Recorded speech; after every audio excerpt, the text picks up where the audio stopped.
Have you ever wondered why your media buying just isn't delivering the growth you were hoping for? The truth is, most of the strategies are stuck in the past. And if you're running campaigns the way you were a few years ago, you are already behind. I've spent over $30 million on Meta, worked with more than 150 brands. So I have seen literally firsthand what works, what's a complete waste of money. And in this video, I'm going to give you the step-by-step roadmap to scaling to 8 figures in 2025 without falling for outdated or manual hacks. I'm Chris Morano, founder of Blue Water Marketing, an agency that works with e-com businesses, and over the last 8 years, I've scaled brands from $1 million to $20 million and more in annual revenue. And I've done this by leaning into innovation in the changes, especially with AI media driven. So today, I'm going to show you how to use these tools to lower your acquisition costs, improve your ROAS, and create campaigns that actually scale. Let's get into it. So the new media buying blueprint. So here's the thing. AI is not replacing good media buyers.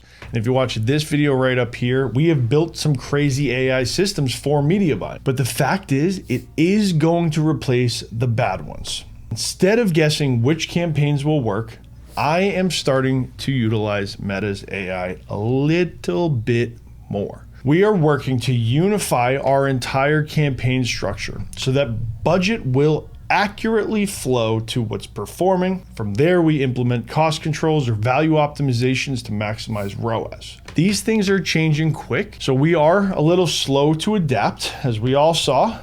Advantage Plus, gone. ASCs, you can now have ad sets. All of these different things are evolving rapidly, so we are taking our time and testing granularly. But the results are in for a few of our clients. We had one client where we took everything, we implemented more of a budget optimization with their AI. Their conversion rate has literally doubled. The data started to show us where to put the money, and unfortunately, or fortunately, we listened this time. So the key is to understand, like, slow execution, slow testing, and be methodical. We deal with this all the time. As an agency with multiple clients, most brands are focused on which channel is driving the best results. In theory, that's great, but it does give a false sense of what is actually working. So we have been implementing incremental attribution tests to see the value of each touch point to understand what is actually working, whether it's paid, organic, or email. So I want to open up a real Meta account so I can walk you through this exact step. So first, we want to start at the campaign view, and we want to filter for the last 30 days, which I'm currently in. I want to look at purchases and ROAS, clear indication of what's going on, as well as cost per purchase, which you can see over here. At this point, we are at a $26.62 cost per purchase. But I'm also going to go deeper because this dashboard does not tell the full story. So what I want to do, I want to come in and see what's Meta attributing. Right now in 30 days, it's showing 1,289 sales. From here, based on UTM codes, if you have them set up, you should be able to then correlate based on your Shopify data. What is going to happen, so in this scenario, Shopify is extremely off, and then we go into Triple Whale to establish the volume of purchases. So we're seeing 730 here over the last 30 days, saying 1,289. So we have a discrepancy of about 500 purchases that Meta is claiming, Triple Whale and Shopify are not. That is where the gap of an incremental test comes in. So what we do in the next scenario is we're going to take the UTM data into Google Analytics, Triple Whale, like I said, the one we prefer. And here I want to check to see how many other purchases came in from other channels after that initial Meta click. So Meta is claiming all the credit, but this final sale maybe came from organic, paid ads, paid Google ads, or email. In theory, that's an assist, not the primary driver. So the next step is to go back into Ads Manager and look into audience overlap.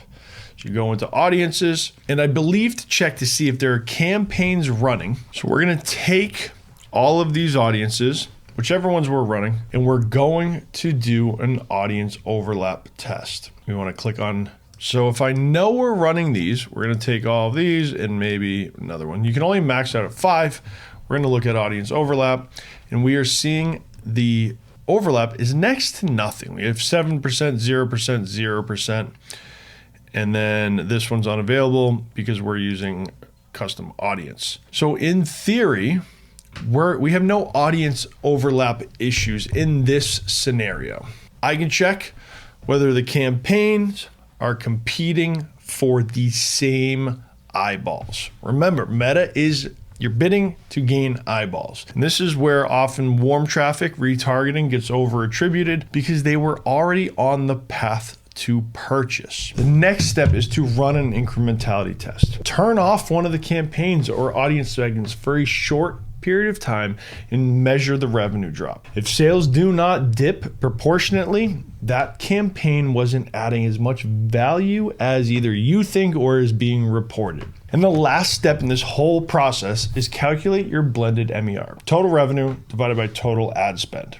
If you kill a campaign and your MER stays the exact same, you have found where you're wasting your budget. Now, if you want to get more granular, what you can do is you can actually check it against new customer revenue, so your AMER, your acquisition marketing efficiency ratio, and that will really tell you whether this campaign was driving top of the funnel new revenue. We had a client spending $60K a month on Meta. After running this process, we actually cut $12,000 in wasted spend that were literally just cannibalizing email conversions and top of funnel branded search. That freed up budget to invest in more prospecting campaigns, and overall performance increased in a very short 45 days. So the key is to understanding where your budget is going. Incrementality tests show revenue changes after pausing a campaign. And my last strategy is how to unlock higher returns with value-based strategies. Because if you're still only optimizing for purchase events alone, you are missing the bigger picture. Set ROAS targets based on your historic data. Use catalog campaigns to push high value products that will lift your overall average order value. This is where you need to stop thinking like a media buyer in Facebook ads and start thinking like a CFO. Because every dollar that is being spent needs to generate as much margin as possible. These are so key to scaling in Meta. When you're no longer getting that 6x ROAS that we all look back on as the heyday of Facebook ads, you have to be lean and operate in such a manner. So today we have covered my most advanced strategies using AI to optimize campaigns in real time, leveraging incremental attribution for smarter budget allocation, and using value-based optimizations to maximize your profit. And if you're spending money on Meta ads, you're not tracking your MER or your contribution margin, you are literally flying blind.